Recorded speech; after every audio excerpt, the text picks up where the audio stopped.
प्राण ऊर्जा का चमत्कार। कुछ घटना ऐसी होती है जो हमारे दिल की गहराइयों को छूती हुई अंतरात्मा पर एक अमिट चिन्ह की तरह सदा के लिए अंकित हो जाती है। अपने प्रिय मौसेरे भाई से संबंधित यह भी मेरे जीवन की ऐसी अद्भुत और रहस्यमय घटना है।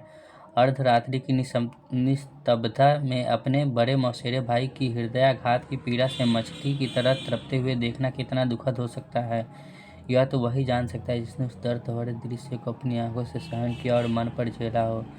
मेरे मौसा जी भागे भागे अपने गुरुजी के पास पहुंचे, हाफते हाफते सारी समस्या सुनाई और उन्हें तांगे में बैठाकर घर ले आए। मैं उस समय करीब 18 या 19 का वर्ष का रहा हूँगा।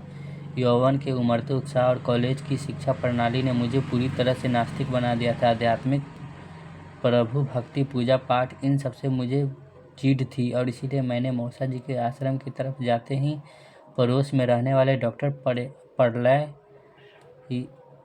प्रलयंकर जी को बुला लिया। डॉक्टर ने राजेंद्र भाई साहब की जांच करने के बाद निराशा और दुख से मुंह लटकाते हुए कहा कि अब कुछ नहीं हो सकता, बहुत देर हो चुकी है। Let him die peacefully and pray to God. अब वही कुछ कर सकता है।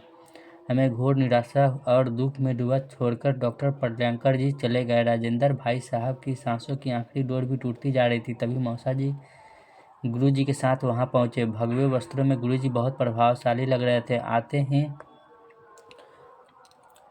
उन्होंने अपने हाथ और पैर धोए और राजेंद्र भाई साहब को पास पहुंचाकर परमात्मा तथा इष्ट देव का नाम लेते हुए उनके सिर, मस्तक और हृदय की बहुत धीरे धीरे सहलाने लगे। मैं अनमना सा वहीं पास में बैठा था और सच तो यह है कि मुझे मौसा जी के कथित गुरुजी पर मन ही मन क्रोध आ रहा था। सोच रहा था कि इन आध्यात्मिक गुरुजी के दोनों हाथों में लड्डू होते हैं।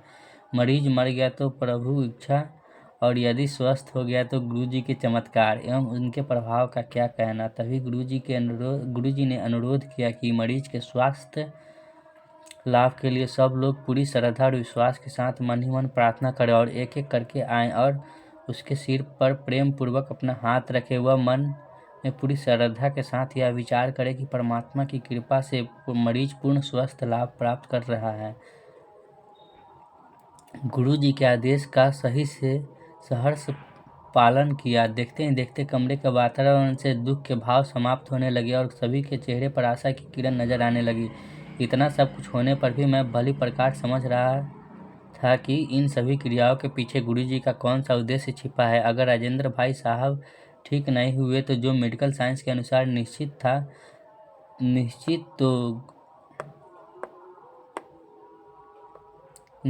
था तो गुरुजी उसका दोष लोगों से परमात्मा के प्रति श्रद्धा और विश्वास की कमी पर सरलता से थोप देंगे। किंतु फिर भी गुरुजी के आदेशानुसार मैंने भी अपने प्रिय भाई के सिर पर हाथ फेरा और प्रार्थना की। इस प्रकार प्रार्थना आदि करते समय 2 घंटे गुजर गए। राजेंद्र भाई साहब मरणासन व्यक्ति की तरह पड़े थे, लेकिन गुरुजी पहले की तरह ही उसके शरीर पर पूर्ण विश्वास के साथ हाथ फेर रहे थे।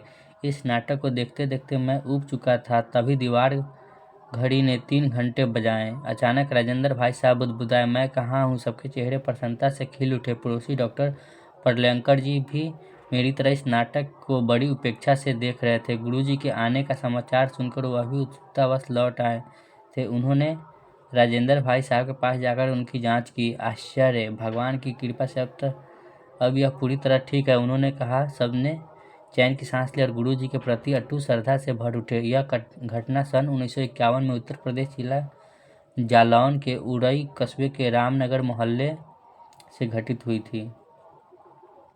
इस घटने को प्रत्यक्ष रूप से देखने के बाद मुझे इतिहास की उस कथा की सत्यता पर विश्वास होने लगा जिसमें हुमायूं के बीमार होने पर शहंशाह बाबर ने खुद से प्रार्थना की थी कि उसके बेटे को तंदुरुस्त कर दे और एवज में उसकी जान ले ले। अब इसे आप चाहे संयोग कह ले या परमात्मा की शक्ति का चमत्कार, कि वास्तव में हुमायूं स्वस्थ हो गया और बाबर को अपना प्राण गंवाने पड़े थे। समय मिलने पर मैंने मौसा जी के गुरुजी से पूछा, राजेंद्र भाई साहब के स्वस्थ हो जाने का क्या चमत्कार था। उन्होंने केवल इतना कहा, सब परमात्मा और प्राण ऊर्जा का चमत्कार है, इसे तुम अभी नहीं समझ सकोगे, समय आने पर सब कुछ अनुभव हो जाएगा। बार बार प्रार्थना करने पर भी उन्होंने कुछ नहीं कहा था। इससे मुझे बहुत निराशा और दुख का अनुभव हुआ और मैंने योग, ध्यान और आध्यात्मिक रहस्यों से पूर्ण पुस्तकें पढ़नी शुरू की। उससे ज्ञात हुआ कि भगवान महावीर, गौतम बुद्ध, ईसा मसीह और प्राचीन योगियों में ऐसी आध्यात्मिक शक्तियाँ थी कि वे भयानक से भयानक रोगों रोगों की चिकित्सा अपने स्पर्श द्वारा कर देते थे और रोगी क्षण मात्र में स्वस्थ हो जाता था। मेरे स्वर्गीय पूज्य पिताजी श्री NK सक्सेना ऐसे अनेक संत, महात्मा और योगियों के संपर्क में आए थे जो अपने आशीर्वाद मात्र से संसार में कहीं भी बैठे रोगी को स्वस्थ कर सकते थे। पिताजी की कृपा और मार्गदर्शन से मैंने उनसे योगाभ्यास तथा सम्मोहन सीखना प्रारंभ किया। इससे मुझे पर्याप्त सफलता भी मिली।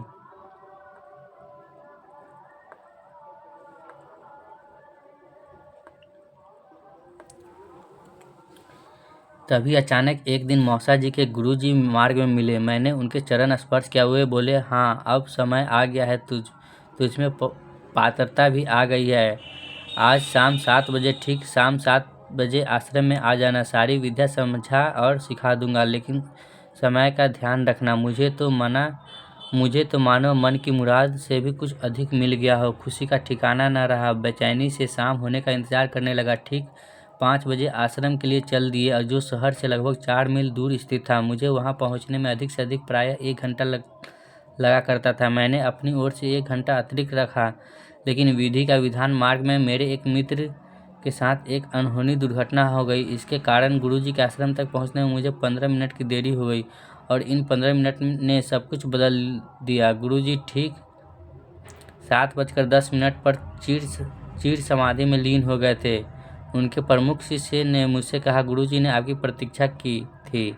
वे कह गए हैं कि अब आपको ठीक 46 वर्षों बाद यह विद्या किसी और से प्राप्त होगी।